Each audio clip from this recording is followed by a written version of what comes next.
ہے۔ اور یاد رکھنا، انسان کو باعمل بنانے کے لیے، انسان کی زندگیوں میں انقلاب لانے کے لیے، انسان کی زندگی میں تبدیلی لانے کے لیے بس قرآن کی ایک آیت ہی کافی ہو جاتی ہے۔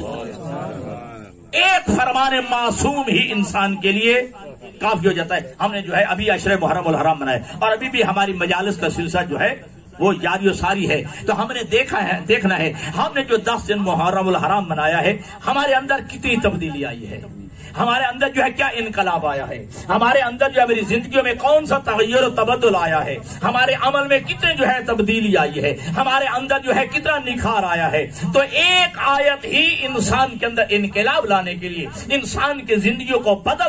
بدلنے کے لیے، انسان کی جو ہے زندگی کو جو ہے تبدیل کرنے کے لیے صرف ایک آیت نہیں، ایک حرف ہی کافی ہو جاتا ہے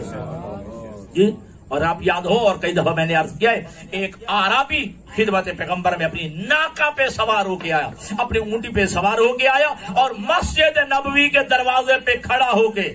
ناکہ سے اترا نہیں، اپنی اونٹی سے اترا نہیں ہے، وہیں سے کھڑے ہو کے کہتے کہ اللہ کے حبیب،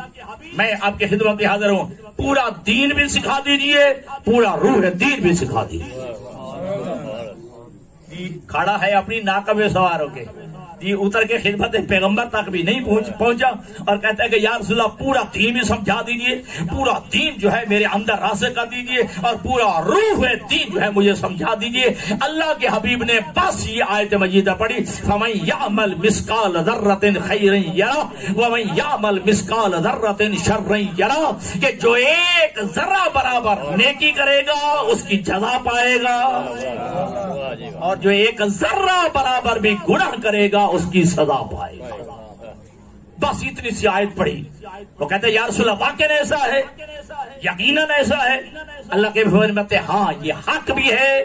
سچ بھی ہے، اگر ایک ذرہ برابر بھی کوئی نیکی کرے گا تو قیامت کے دن اس کی جزا پائے گا، اگر ذرہ برابر بھی اگر کوئی گناہ کرے گا، خطا کرے گا، برائی کرے گا تو اس کی سزا پائے گا۔ ٹھیک ہے جی، اللہ کے حبیب نے فرمایا بالکل حق اور سچ، اور ایسا ہی ہے، توجہ کیجئے گا۔ کہتا ہے یا رسول اللہ بس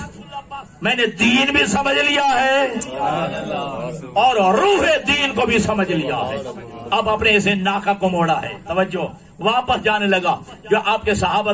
تشریف فرماتے کہتے آیا تھا پورا دین سیکھنے کے لیے، آیا تھا کہ پورا روح دین جو ہے مجھے سکھا دیے، ایک آیت سن کے واپس جا رہا ہے، توجہ، ہاں ایک لمحے میں جو ہے پورا دین سیکھ کے جا رہا ہے۔ اللہ کے حبیب نے ارشاد فرمایا کہ نہیں اسے روکو نہیں، بلکہ جاء جاہلا وعاد فقیہا، یہ جاہل آیا تھا فقیہ بن کے لوٹ کے جا رہا ہے۔ تو ایک آیت بھی، ایک فرمان معصوم بھی زندگیوں میں انقلاب لانے کے لیے کافی ہوتا ہے۔ ٹھیک ہے جی، اپنے اندر جو ہے تبدیلی لانے کے لیے کافی ہوتا ہے۔ لیکن ایک بات ذہن میں رکھیے گا، بس اوقات ایسا ہوتا ہے پورا قرآن بھی پڑھ ڈالتے ہیں، ہماری زندگیوں پہ اثر نہیں ہوتا جی، ہمارے اوپر کوئی اثر نہیں ہوتا، ہم ٹس سے مس بھی نہیں ہوتے، یا یوں دوسرے لفظوں میں کہوں کہ ہماری کانوں پر رینگ کیا بولتے ہیں جی، چونگ بھی نہیں ریگتی ہے۔ ٹھیک ہے، پورا قرآن بھی پڑھ ڈالتے ہیں، پورے فرامین آئمہ بھی پڑھ لیتے، لیکن یاد رکھیے گا ہے بات سخت، لیکن پہلے جو ہے پیش کی معذرت چاہوں گا کہ جب امام حسین علیہ الصلوۃ والسلام نے میدان کربلا میں سند پڑھ لیے معصوم کی ذات،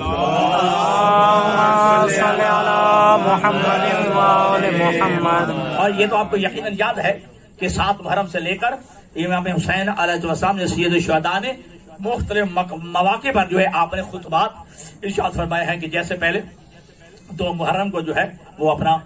جب ہور سے جو ہے ملاقات ہوئی ہے تو وہاں بھی خطبہ ارشاد فرمایا، ٹھیک ہے، اور اس کے بعد جو ہے پھر جو ہے راستے میں جو ہے اور لوگ ملتے گئے، آپ جو خطبات ارشاد فرماتے رہے۔ شب عاشور کو بھی آپ کے خطبات موجود ہیں، اور روز عاشور کو آپ نے 3 دفعہ جو ہے خطبہ ارشاد فرمایا ہے، حتیٰ کہ آخری مرتبہ تو اپنے نانا کی ناکہ پہ سوار ہو کے، ٹھیک ہے جی، سواری بھی وہی پیغمبر اسلام والی، اور امامہ بھی پیغمبر والا سر پہ رکھا، اور عبائے پیغمبر جو ہے اپنے دوش پہ رکھی ہے، قبائے پیغمبر جو ہے زیب تن فرمائی ہے، اور عصائے پیغمبر ہاتھ میں لے کر جو ہے اپنی ناکہ پہ سوار ہو کے جو ہے جب اشقیاء کے سامنے آیا ہے تو ایک جملہ کہا ہے، اور ساتھ جو ہے کون کھڑے تھے؟ جناب حبیب ابن مظاہر بھی ساتھ کھڑے تھے، ٹھیک ہے، اور ایک جملہ ارشاد فرمایا کہ کیا تم نے جو ہے یہ آیت نہیں پڑھی، قُل لَا أَسْأَلُكُمْ عَلَيْهِ أَجْرًا